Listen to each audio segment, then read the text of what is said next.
Glória a Deus, Deus seja louvado, a paz do Senhor Jesus para todo mundo. Estamos aqui trazendo mais uma palavra, nossa última mensagem do mês de janeiro, mês de fevereiro já chegando, que Deus tenha abençoado o seu mês de janeiro, tenha sido um mês maravilhoso e que o mês de fevereiro seja tão melhor ainda, que as bênçãos que você não conseguiu receber no mês de janeiro, que você possa receber no seu mês de fevereiro, que tudo dê certo para você, para sua família.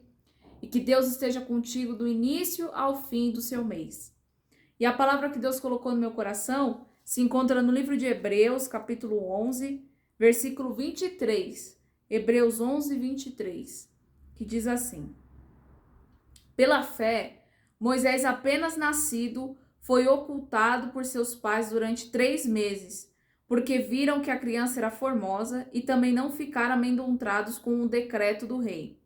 Pela fé, Moisés, quando já homem, feito, recusou-se ser chamado filho da filha de Faraó, preferindo ser maltratado junto com o povo de Deus a usufruir prazeres transitórios do pecado. Porquanto considerou o opróbrio de Cristo por maiores riquezas do que os tesouros do Egito, porque contemplava o galardão. Pela fé, ele abandonou o Egito, não ficando amedrontado com a cólera do rei. Antes, permaneceu firme, como quem vê aquilo que é invisível. Pela fé, celebrou a Páscoa, o derramamento do sangue, para os exterminadores não tocassem nos primogênitos dos israelitas. Pela fé, atravessaram o Mar Vermelho, como por terra seca, tentando os egípcios, foram tragados de todo. Só até aqui, uma palavra muito bonita da carta do apóstolo Paulo aos Hebreus.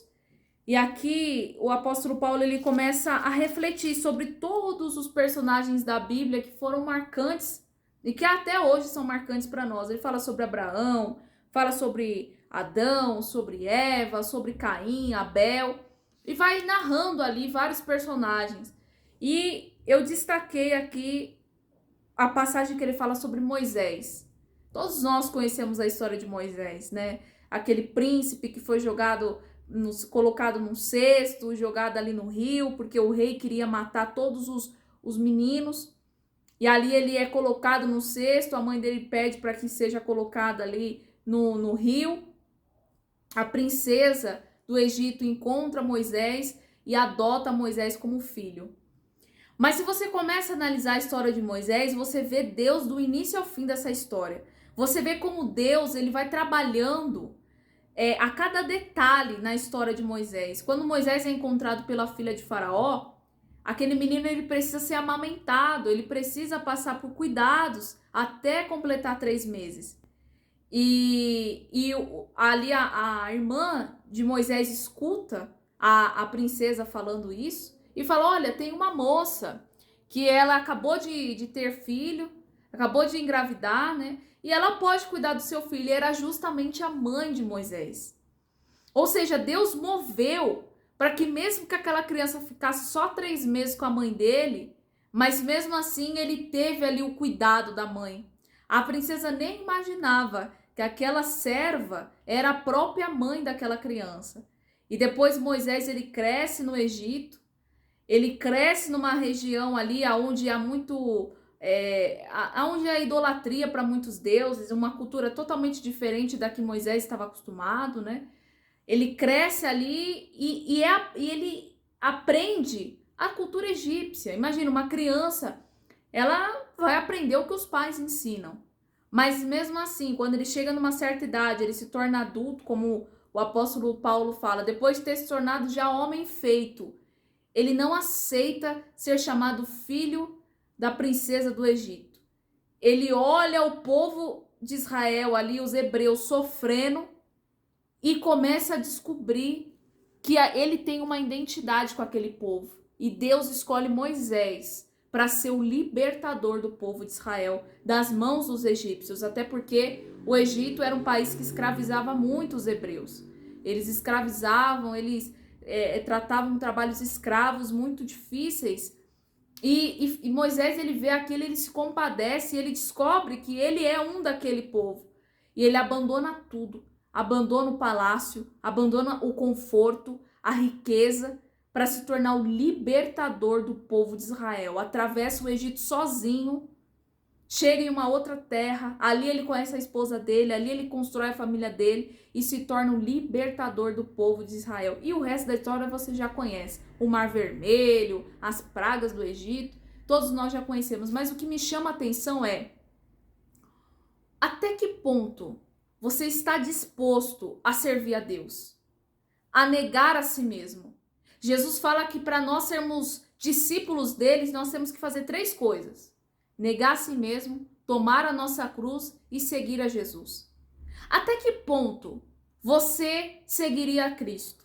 Se Deus hoje pedisse para você sair da terra onde você está, sair do emprego de onde que você está, sair da zona de conforto que você está hoje e viver uma vida totalmente diferente, e isso, claro, na direção de Deus, e viver uma vida totalmente diferente, você viveria?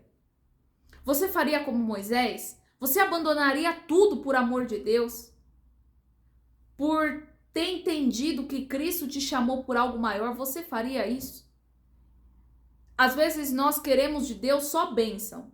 Ah, eu quero uma casa, eu quero um carro, eu quero isso, eu quero aquilo, eu quero uma família, eu quero uma vida financeira boa. Mas nós esquecemos de pedir para Deus a presença dele. Porque Moisés vai dizer em uma passagem, ele diz assim: Senhor, só nos faça descer se a tua presença for conosco.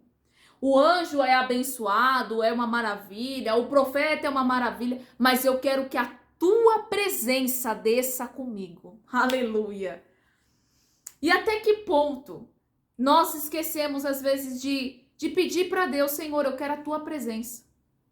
Basta eu ter a tua presença, o resto para mim já tá ótimo. Porque tendo o Senhor, eu sei que o Senhor vai me fazer vencer, eu sei que o Senhor vai me sustentar, eu sei que o Senhor vai me ajudar. Então fica essa palavra no seu coração e na sua cabeça. Fique com essa pergunta: até que ponto você renunciaria a tudo por Deus? Renunciaria os seus desejos da carne? Renunciaria às amizades que te fazem ir para o mundo? Que te fazem beber, encher a cara, usar droga? Amizades que te levam por caminhos que você sabe que vão te levar para a morte? Você largaria essas amizades por amar a Cristo?